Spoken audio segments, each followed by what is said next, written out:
Are you still talking about Jeffrey Epstein? This guy's been talked about for years. You're asking, we have Texas, we have this, we have all of the things. And are people still talking about this guy, this creep? For months now, U.S. Attorney General Pam Bondi had promised the release of documents on the disgraced financier Jeffrey Epstein, which she said could reveal damaging details. She drummed up anticipation over the files, which have long been a source of speculation and conspiracy theories.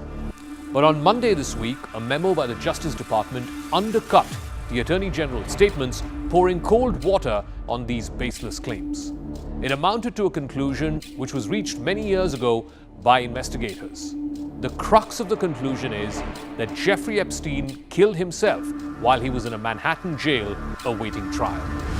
This is what the memo said, and I quote, "The systematic review revealed no incriminating client list. There was also no credible evidence found that Epstein blackmailed prominent individuals as part of his actions.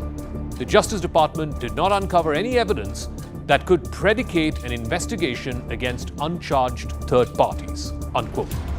In the past 6 years since his death in 2019, the case of Jeffrey Epstein has become a public obsession for a segment of Trump's MAGA supporters.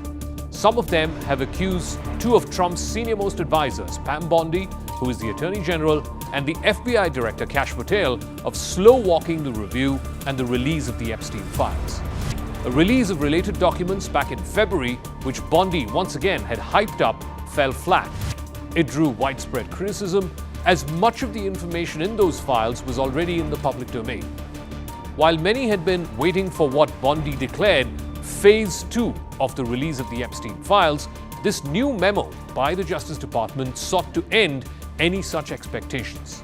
It included an hour-long video whose existence was previously disclosed. This was at the hallway outside of Epstein's jail cell. Except that the video itself does not show much.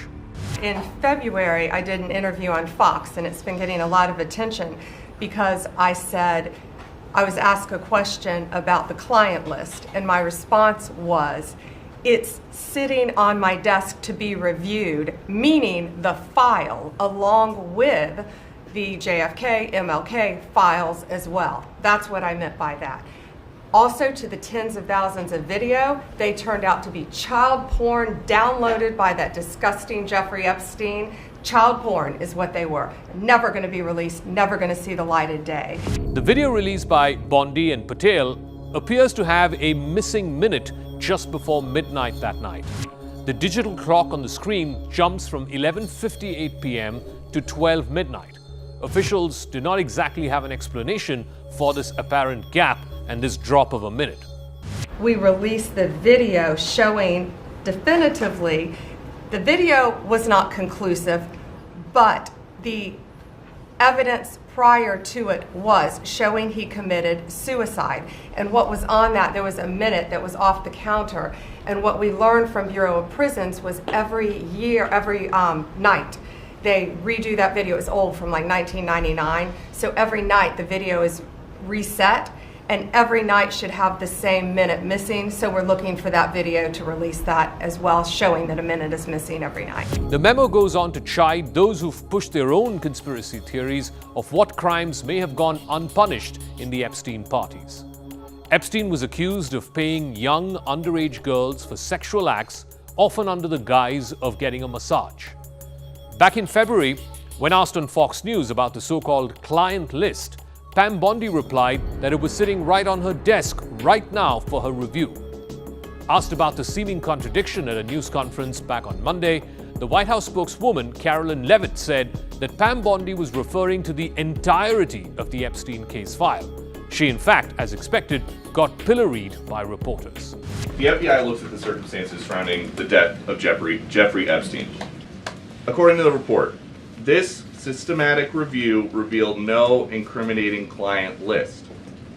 So what happened to the Epstein client list that the Attorney General said she had on her desk?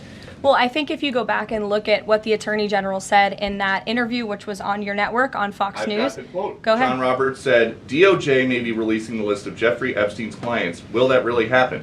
And she said, it's sitting on my desk right now to review. Yes, she was What? saying the entirety of all of the paperwork, all of the paper in relation to Jeffrey Epstein's crimes. That's what the Attorney General was referring to, and I'll let her speak for that. Even before the official release of the Epstein files, the Trump administration has been facing criticism for its handling of the issue. Billionaire Elon Musk posted disapprovingly on social media back on Monday that no one had been arrested in the Epstein case. In fact, Epstein himself was arrested, and his longtime assistant was charged, tried, and sentenced to prison for her role in the abuse of minors. And last month, as Elon Musk engaged in a vicious public feud with President Donald Trump, the world's richest man had suggested that Donald Trump had something to lose with the release of the Epstein records. He even accused Trump of being in the Epstein files, something which he later retracted. Donald Trump and Jeffrey Epstein had crossed paths over the years, both of them being regular fixtures on the wealthy social circles of New York. In fact, in 2002, in an interview with New York Magazine, Trump had said that he had known Epstein for 15 years. He called him a terrific guy who was a lot of fun to be with. Now, Trump's top investigators and top prosecutors are having to defend a man who his base thinks is guilty as charged in these sexual exploits of minors.